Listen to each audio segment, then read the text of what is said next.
First off, give all praises, honor, and glory unto Yahweh, B'Hashem Yahushai, B'Hashem Rukar Kadash. Double honors to the apostles and the elders of GMS. Salutes and honors to the elect, all the brothers across the four corners who are learning the truth and in sincerity, and the women and children who follow. This is Ecclesiastes chapter 2, verse 1. And I said in my heart, Go to now, I reprove thee with mirth. Therefore enjoy pleasure, and behold, this is also vanity. So and Ecclesiastes was written by Solomon. We all know that Solomon was the wisest king.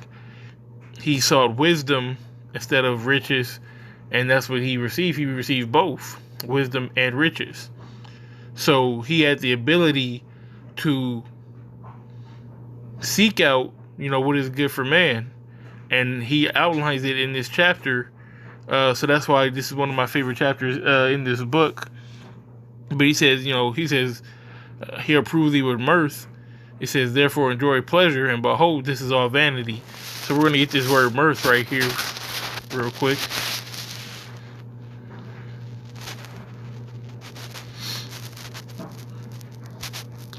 This is Strong's H8057. Samach. Strong's H8057.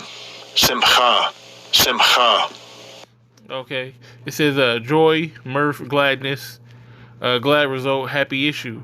So basically, pleasure, joy, gaiety, pleasure. So enjoying joy, pleasure, being happy, so to speak. It says mirth, and it says therefore enjoy pleasure, and behold, this is all vanity. So why is enjoying yourself vanity? Which vain, we should have got that. It's basically emptiness, because that's let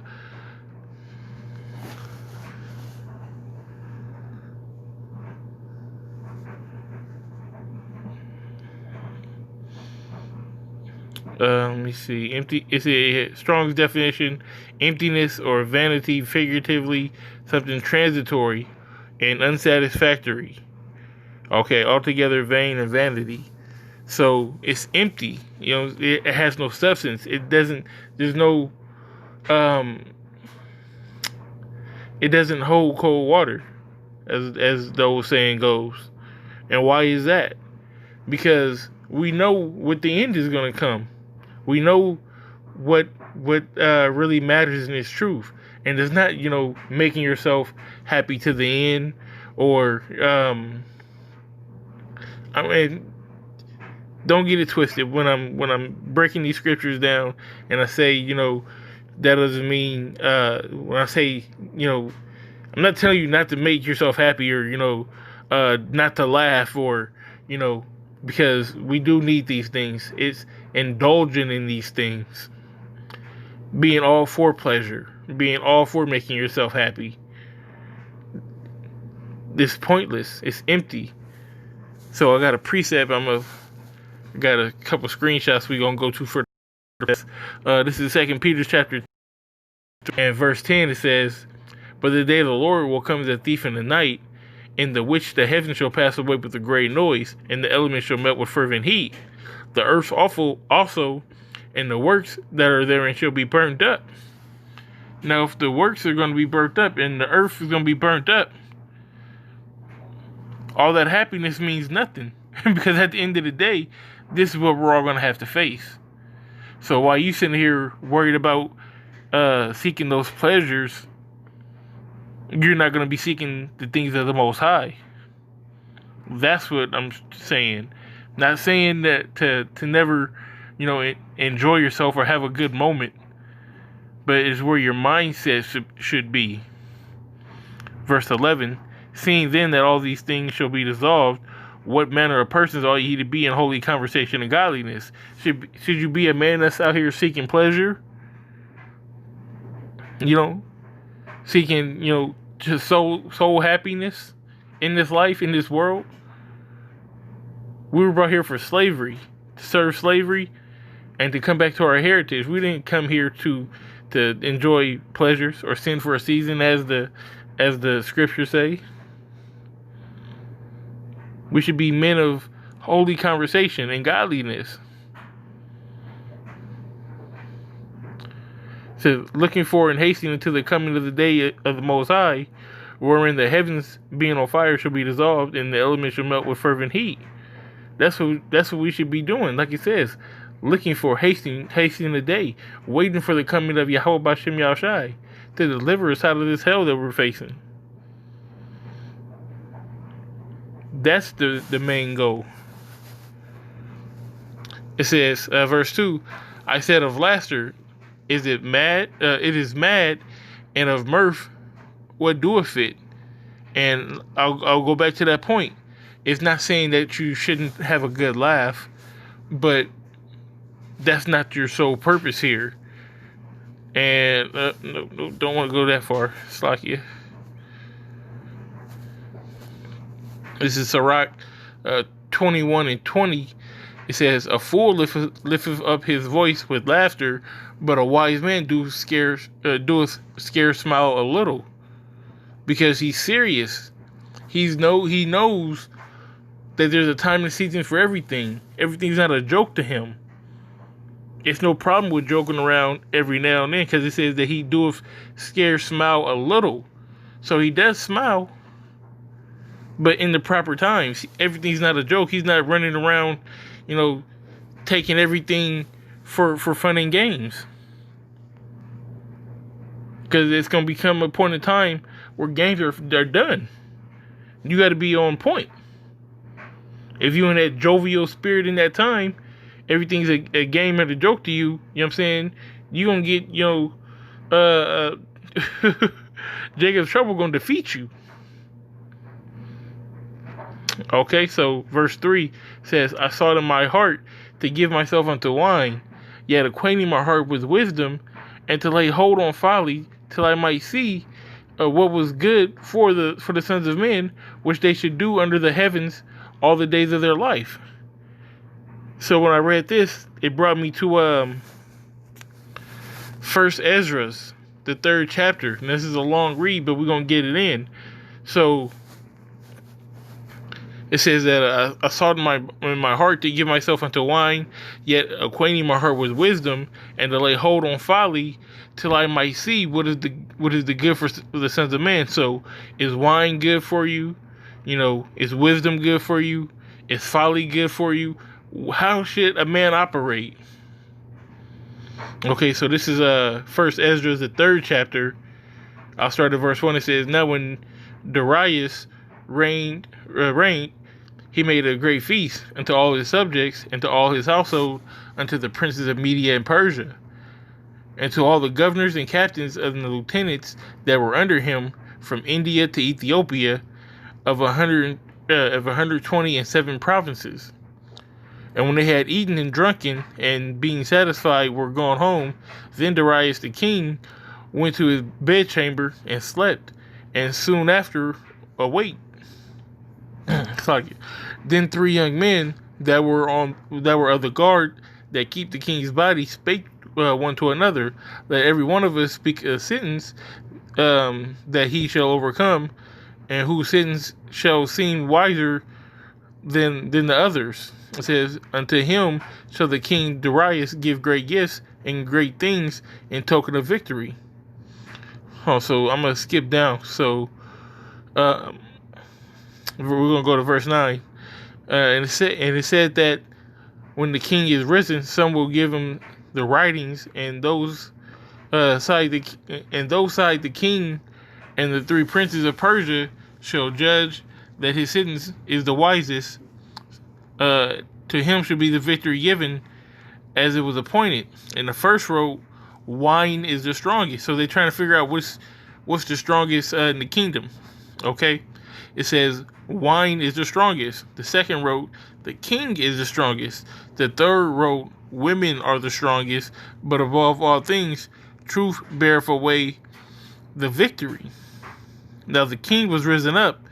They took their writings and delivered them unto him, and he read them.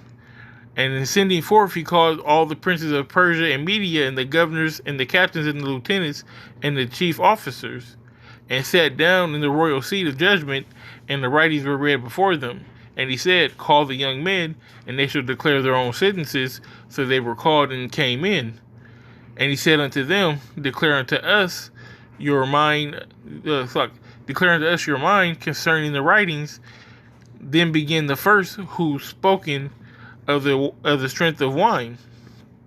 And he said thus, O ye men, how exceedingly strong is wine, it causeth all men to err that drink it.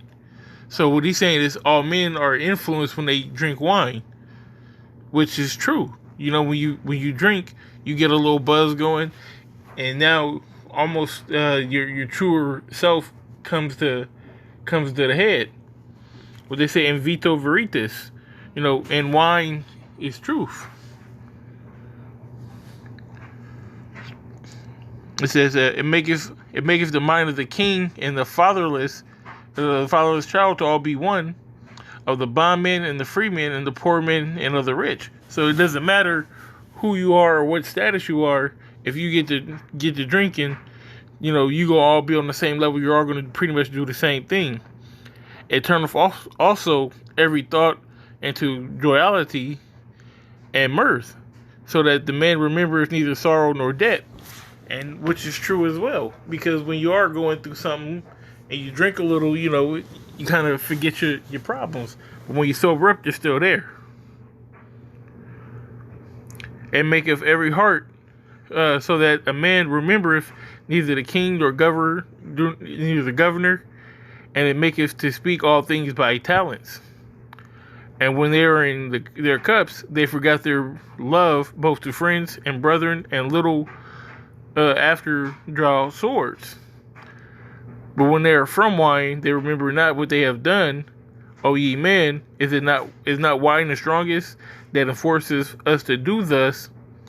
When he had spoken, he held his peace. Okay, so that's breaking down the wine. Then the second that has spoken of the strength of the king began to say, O ye men, do not men excel in strength that bear rule over the sea and land and all things in them? But yet the king is more mighty, for he is Lord of all these things, and he has dominion over them, and whatsoever he commanded them, they do. If he bid them make war against one another, they do it. If he send them out against the enemies, they go and break down mountains, walls, and towers. They slay and are slain, and transgress not the king's commandment. If they get the victory, they bring it all to the king, as well as the spoil. Okay, so we get the point. So we're going to kind of jump down. Verse 13. Then the third, who has spoken of women and of the truth, this was Zerubbabel. Okay, a very prominent man to speak. O ye men, is it not the king? Is not the great king, nor the multitude of men, neither the wine that excelleth. Who is it then that ruleth them, or have lordship over them? Are they not women? Because a lot of men go off behind women, and which is true. You know, if you're an alpha male, or you know you have a strong mind, you know you can definitely defeat that. But you know, many men have met their demise behind women. A lot of men fall out this truth behind a woman. It says, women have borne the king and all the people that bear rule by sea and land. Even of them came they, and they nourished them up and planted the vineyards from whence wine cometh. So he's saying that basically, like, women, are the source of everything. But that's true, even though, gotta have a man with it. But let's keep going. It says, these also make garments for men. These bring glory unto men. And without women cannot men be. But this is also the same way, without men, women can't be either. Yea, and if men have gathered together gold and silver or any godly thing, do they not love a woman which is comely in favor and beauty? Because men get things, nice things, because they want women, because women like nice things. All right, you work all day for your money to have a nice house because women like nice houses, cars, clothes, etc. So we're gonna jump down. Like I said, this is kind of a long read.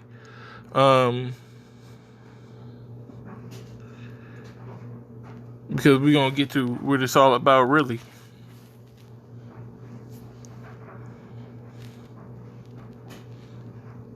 Bear with me.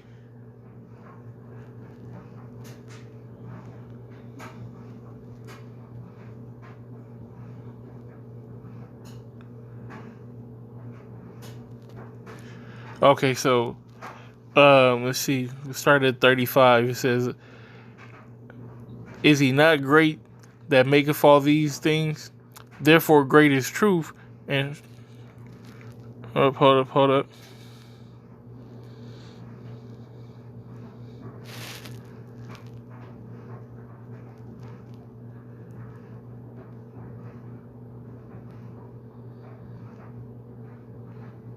Okay. Okay, verse 33. It says, "Then the king and the princes looked one upon another, so he began to speak of the truth." So we heard wine, we heard the king, we heard women, we heard all their influences. Now this is the truth's influence. "O ye men, are not women strong? Great is the earth, high is the heaven, swift is the sun in his course. For he compasseth the heavens round about, and fetcheth his course again to his own place in one day. Is he not great that maketh all these? Therefore great is the truth, and stronger than all these. All the earth crieth upon the truth, and the heaven bless it. All works shake and tremble at it, and with it is no unrighteous thing. Wine is wicked, the king is wicked, women are wicked, all the children of men are wicked, and all such are all the wicked works, and there is no truth in them. Their unrighteousness also they shall perish. In their unrighteousness also they shall perish. As for the truth, it endureth and is always strong. It liveth and conquereth forever. With her is no accepting of persons or rewards, but she doeth the things that are just, and refraineth from all the unjust and wicked things, and all men do well like her works. And all men do well like of her works." So that's the truth. Okay, wine, women, men, all that's corruptible, but you can't corrupt truth. Okay, the sun's gonna go up, the sun is gonna rise in the east, it's gonna set in the west. It does that every day. That's truth. Okay, and that's set up by Yahweh Bashem Yahushai. This truth that we're in, all right, these scriptures that we read, the prophecies that we see coming, that's truth. It's not, you can't corrupt it. There's no, if you stay in these guidelines, you won't go astray. You can't go off. And that's why that's the strongest. So when we go back to, I know that was a kind of a long read, but when we go back to Ecclesiastes, it says, "I sought in my heart to give myself unto wine, yet equating my heart with wisdom, and to lay hold on folly, till I might see what is good for the sons of men, which they should do under the heavens all the days of their life." It goes back to truth. Okay, so he goes in further. It says, "I made me great works, and building me houses, and planting me vineyards. I made me gardens and orchards, and planted trees in them, all kinds of fruits."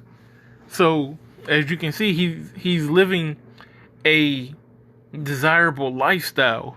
All of us would want to have a nice house with, vineyards and gardens and orchards and all kinds of trees. It says, "I made pools of water, and to water with the wood that bringeth forth trees. I got me servants and maidens, and had servants born in my house. Also I had great possessions of great and small cattle above all that were in Jerusalem before me. I gathered me also silver and gold, and the peculiar treasures of the kings and of the provinces. I got me singers and women singers, and the delights of sons of men, as musical instruments and all of the sorts. So he had all that a man could want and ask for. So with all this, was he satisfied? What did this do? Because this is the American dream. Everybody wants to be rich. Everyone wants to have fame, which fame, comes from famine, because you're so starved for attention. Okay, it says, so was I great and increased more than all that were before me in Jerusalem. Also my wisdom remained with me. So even though he had all this, he still was in the correct mindset. It says, and whatsoever my eyes desired, I kept not from them.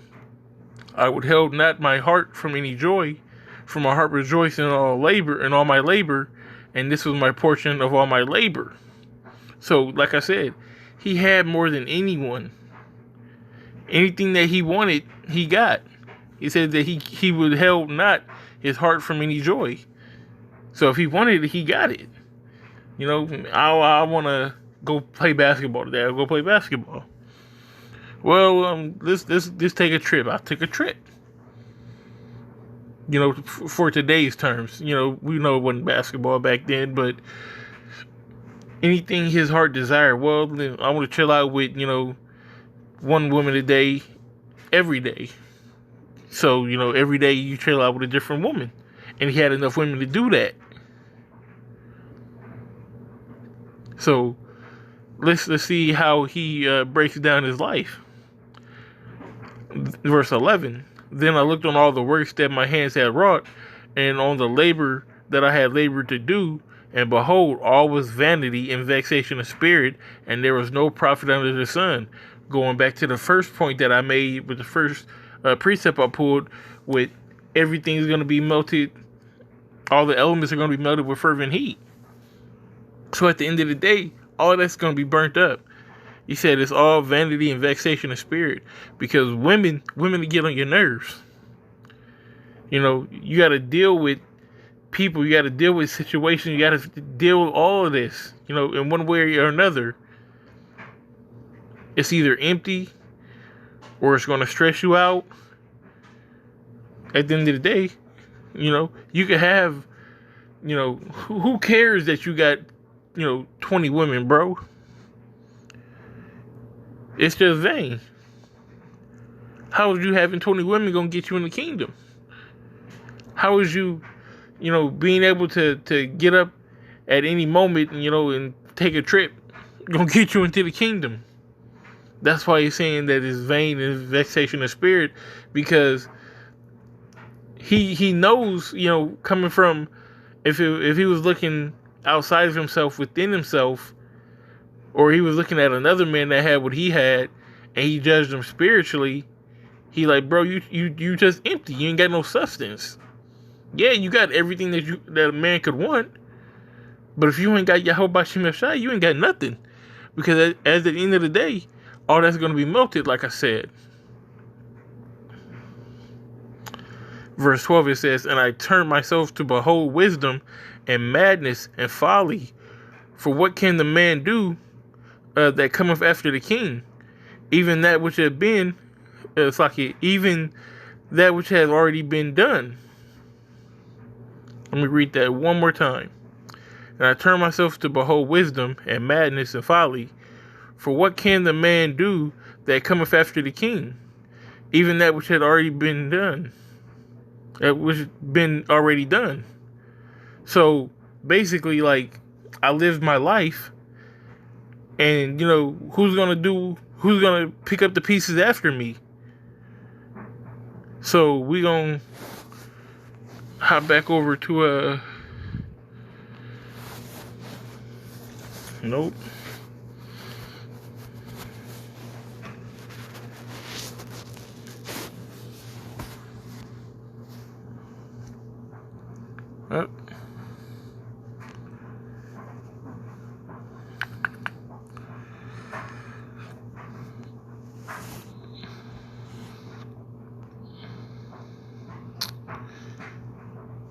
So yeah, this is what I want. And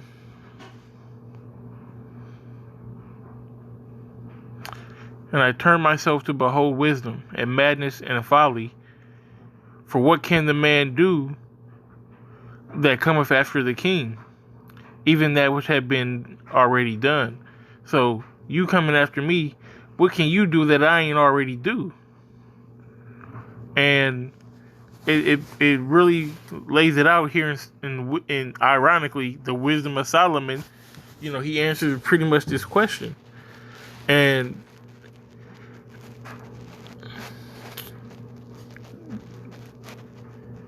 so this is another long read, but we breaking it down. So Wisdom of Solomon 2 verse 1. For the ungodly said, reasoning with themselves, but not aright. So this is Esau, the way Esau looks at life. He looks at life the same way. All right, he says our life is short and tedious, and in the death of a man there is no remedy. Neither was there any man known to have returned from the grave. Okay, they don't believe that when we die we're going to come back. Okay, we're not going to be in the same skin or the same life, but there is reincarnation. We're going to come back in our proper state. Okay, in our proper pecking order. For we were born at all adventure, we should be hereafter as though we had never been. For the breath of our nostrils is as smoke, and as a little spark of the moving of our heart. So we're a flash in the pan. We're born, we live, we die. That's what Esau believes. Okay, which being extinguished, our body shall be turned into ashes, and our spirit shall vanish as the soft air. Our name shall be forgotten in time, and no man shall have our works in remembrance, and our life shall pass away as the trace of a cloud, and shall be dispersed as a mist that is driven away with the beams of the sun, and overcome with the heat thereof. Our time is a very shadow that passeth away, and our end there is no returning, for it is fast sealed, so no man can cometh again. Come on, therefore, let us enjoy the good things that are present. Let us speedily use the creatures like as in youth. So, as Solomon was saying back in Ecclesiastes, he did all this. He gave himself, all the joys of a life. So this is what Esau's saying. Let us fill ourselves with costly wine and ointments, and let no flower of the spring pass by us. Okay? You basically, what he's saying is he want to savor the flavor. He wants to enjoy every moment. Okay? Like they say, live in the moment, which I am kind of a live in the moment guy. Like when we go to events, a lot of people have their phones out, they want to record it. I mean, I've done it, but I prefer to just sit there and actually enjoy it in real time, But which there's nothing wrong with that. But what they're saying is, no, we gonna get it in while we can, because once you die, that's it. So that's why Esau has this mindset that he has to this day. It says, let us crown ourselves with rosebuds before they be withered. Let none of us go without his part of our voluptuousness. Let us leave tokens of our joyness in every place, for this is our portion, and our lot is this. So, they want to, leave marks, leave statues, leave these Roman Colosseums, the Leaning Tower of Pisa, the Ark of Titus, these big monuments, all these big buildings that they have here. The Empire State Building, the Washington Monument. They want to leave these tokens to say, hey, look, Big Bad Esau was here. Because they don't believe, number one, that, this place is going to be destroyed. Number two, they don't believe that we're going to take over from them. And number three, they believe that this is it. This is the only life. After you die, that's it. So what they're saying is, because we're gonna die, we're gonna show something that, hey, this is me. This is what I did while I was here. What Solomon is asking, according to verse 12, it says, "For what can a man do that cometh after the king? Even that which has been done already." So, already been done. So what he's saying is, you can't do nothing that I ain't already did. So Esau's method or way of thinking is to leave tokens to cement. Hey, look, I was here. This is how I did it. You can't do how I do it. What Solomon is, I'm gonna read a little bit more. He's saying, verse 13. He says, "Then I saw wisdom excel folly, as far as light excels darkness." So what he's saying is, wisdom outlasts all of that. It's so much, it excels it. It passes it up. It goes far. You get more bang for your buck. It goes way further. All right. You can say that. Give you an example. If wisdom and folly had a race, or no, if you had 3 ounces of folly and 3 ounces of wisdom, that 3 ounces of folly is gonna get burnt up in a fire. You spark a fire with that 3 ounces of folly, it's gonna flash in a pan. You might get 2 minutes worth of burn out of it. You put that same wisdom on there, and it's gonna burn like a candle burn. You're gonna get hours out of it because it excelleth it. Okay, it far exceeds. This wisdom of Solomon chapter 2 is really good. I'm gonna leave it right there, but definitely recommend to read that. Let me see. I think I had a precept for verse 13. Oh yeah, Diffie. I'll get this in the midst. This is Ecclesiastes chapter 1, verse 11. It says, "There is no remembrance of former things, neither shall there be any remembrance of things that are to come with those things that shall come after." So, like I said, Esau doesn't believe in reincarnation, but we are that thing that comes after. We've been here. Esau has been here before too. That's why he's coming in his lot. That's why he's oppressing us just like he's always oppressed us. But that's why when we get the victory, he's going to get his judgment too. And the tables are going to be turned. That's just righteousness. That's just fair.